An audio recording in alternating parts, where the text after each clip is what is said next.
नमस्कार दोस्तों। UP police 2024 18 फरवरी के शिफ्ट 1 के जीएस पेपर का डिस्कशन करेंगे इस वीडियो में। 5 मिनट के अंदर सारे प्रश्न देख लेंगे। तो चलिए बात करते हैं प्रश्न संख्या 1 की। पहला प्रश्न है, निम्नलिखित में से कौन सा अम्ल पालक में मौजूद रहता है? करेक्ट आंसर होगा oxalic acid, option C. Soldiering with dignity किस दिग्गज भारतीय सैन्य अधिकारी पर लिखा गया है? तो ये लिखा गया है फील्ड मार्शल सैम मानेकशा पर। उत्तर प्रदेश में वुमन पावर लाइन WPL के लिए संपर्क नंबर क्या है? यह है 1090, ऑप्शन बी। मामल्लपुरम उत्सव किस राज्य का त्योहार है? तमिलनाडु का त्योहार है। उसके बाद आगे बढ़ें। कारपोरेट्स को राष्ट्रीय विकास में प्रभावी योगदानकर्ता बनाने के लिए नियामक और प्रशासनिक ढांचे की जिम्मेदारी किस मंत्रालय के अंतर्गत आती है? कारपोरेट मामलों के मंत्रालय। भारतीय संविधान के अनुसार अनुच्छेद 14 से 18 निम्नलिखित में से किस अधिकार से संबंधित है? करेक्ट आंसर होगा राइट टू इक्वालिटी, समता का अधिकार, ऑप्शन डी। निम्नलिखित में से कौन सा अंतर्राष्ट्रीय श्रमिक दिवस के रूप में मनाया जाता है? 1 मई होगा और भौतिक अनुसंधान प्रयोगशाला है अहमदाबाद में, ऑप्शन ए। उत्तर प्रदेश में कौन सा जिलों का सर्वोच्च पुलिस अधिकारी? तो जिले का सर्वोच्च पुलिस अधिकारी एसपी होता है और राज्य स्तर पर अगर बात करें तो वो डीजीपी होता है। निम्नलिखित में से किस घटना के कारण मोहनदास करमचंद गांधी ने 1922 में असहयोग आंदोलन स्थगित किया? 1922 की घटना चौरी चौरा घटना, 4 फरवरी 1922। निम्नलिखित में से कौन सा व्यय केंद्र सरकार के भौतिक या वित्तीय संपत्तियों के निर्माण के अलावा अन्य उद्देश्यों के लिए किया जाता है?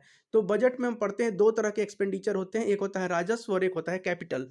कैपिटल यानी कि पूंजीगत व्यय, तो पूंजीगत व्यय के अलावा पूछा है तो आंसर हो जाएगा राजस्व व्यय, ऑप्शन डी। निम्नलिखित में से कौन सी फसल खरीफ की फसल नहीं है? गेहूं रबी की फसल है, खरीफ की नहीं है। निम्नलिखित में से कौन सा बंदरगाह भारत का सबसे बड़ा कंटेनर बंदरगाह है? जवाहरलाल नेहरू पोर्ट। प्राचीन जैन और बौद्ध ग्रंथों के अनुसार कितने महाजनपद थे? तो 16 महाजनपद। भगवती सूत्र में और अंगुत्तर निकाय में इसकी जानकारी मिलती है।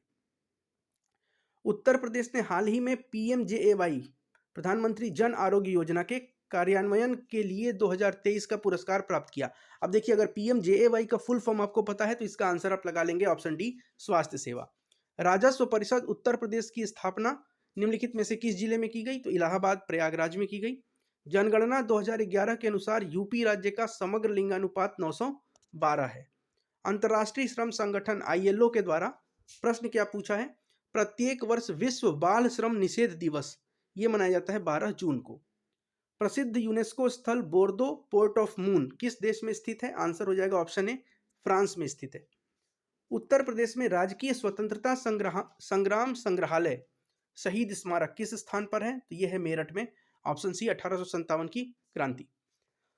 निम्नलिखित में से किस विशेष बल को विमान और हवाई अड्डों पर अपहरण और इसी तरह की सुरक्षा स्थितियों का जवाब देने के लिए विशिष्ट दक्षता बल के रूप में नियुक्त किया गया है? आंसर होगा NSG कमांडो, सुना होगा आपने। निम्नलिखित में से किस राज्य ने ब्लॉक के नीति आयोग द्वारा घोषित एस्पिरेशनल ब्लॉक प्रोग्राम की डेल्टा रैंकिंग में दूसरा स्थान उत्तर प्रदेश के ब्लॉक ने हासिल किया है? तो आंसर होगा ऑप्शन बी। उत्तर प्रदेश में साइबर अपराध मुख्यालय कहाँ स्थित है? ये प्रश्न है। उत्तर प्रदेश में साइबर अपराध मुख्यालय कहाँ स्थित है? प्रयागराज में, कानपुर में, मेरठ में और लखनऊ में। इसका करेक्ट आंसर हो जाएगा लखनऊ में। ठीक, लखनऊ इसका करेक्ट आंसर हो जाएगा। उसके बाद आगे बढ़ें। GST का तात्पर्य क्या है? गुड्स एंड सर्विसेज टैक्स, यानी कि इसका आंसर हो जाएगा वस्तु एवं सेवा कर, ऑप्शन ए। रूस यूक्रेन संघर्ष के क्षेत्र से भारतीय नागरिकों को निकालने के लिए ऑपरेशन गंगा चलाया गया था, तो ऑप्शन डी हो जाएगा। प्रधानमंत्री ने संत मीराबाई जन्मोत्सव में भाग लिया, जो डैश में संत मीराबाई की 525वीं जयंती मनाने का कार्यक्रम था। यहाँ पर पूछा है कि मीराबाई का जन्मोत्सव का जो कार्यक्रम है वो कहाँ मनाया गया था? इसका correct answer option C, Mathura हो जाएगा। हाल ही में नवंबर 2023 में भारत ने किस पड़ोसी देश के साथ सूर्य किरण अभ्यास किया? सूर्य किरण सैन्य अभ्यास नेपाल के साथ होता है, ऑप्शन ए करेक्ट होगा। निम्नलिखित में से किस देश ने 2024 में ब्रिक्स समूह में शामिल होने से इनकार कर दिया? अर्जेंटीना ने इनकार किया था। और अमृत भारत ट्रेनों को हरी झंडी किस स्टेशन से दिखाई गई? तो करेक्ट आंसर होगा अयोध्या से। 2016 में की गई नोटबंदी में किस मूल्य की मुद्रा को चलन से बाहर किया गया? नोटबंदी से एक प्रश्न हर पेपर में आ रहा है। आंसर होगा 1000 और 500 के नोट, ऑप्शन डी करेक्ट होगा। उपन्यास सम्राट किसको कहते हैं? उपन्यास सम्राट कहते हैं मुंशी प्रेमचंद को। निम्नलिखित में से कौन सा भारत में पुलिस का सर्वोच्च सम्मान है? राष्ट्रपति पुलिस वीरता पुरस्कार, पुलिस मेडल होता है ये। उसके बाद सोशल मीडिया नेटवर्क में पहले जिसे फेसबुक इंक के नाम से जाना जाता था, अब उसका नाम क्या है? अब उसका नाम हो गया है मेटा। ट्विटर का नाम एक्स हो गया है, एलन मस्क ने जब इसको खरीदा था। हाल ही में चिराग शेट्टी और सात्विक साईराज दोनों को इस बार मेजर ध्यानचंद खेल रत्न पुरस्कार मिला और ये दोनों बैडमिंटन से संबंधित हैं। इनकी जोड़ी ने बहुत सारे मैच भारत के लिए जीते हैं।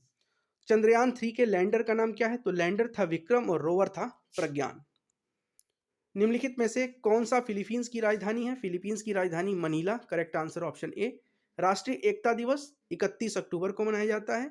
और हाल ही में प्रधानमंत्री ने निम्नलिखित में से किस स्थान पर भारत के सबसे बड़े सम्मेलन और प्रदर्शनी केंद्र IICC यशोभूमि का उद्घाटन ये किया है प्रधानमंत्री ने? नई दिल्ली में।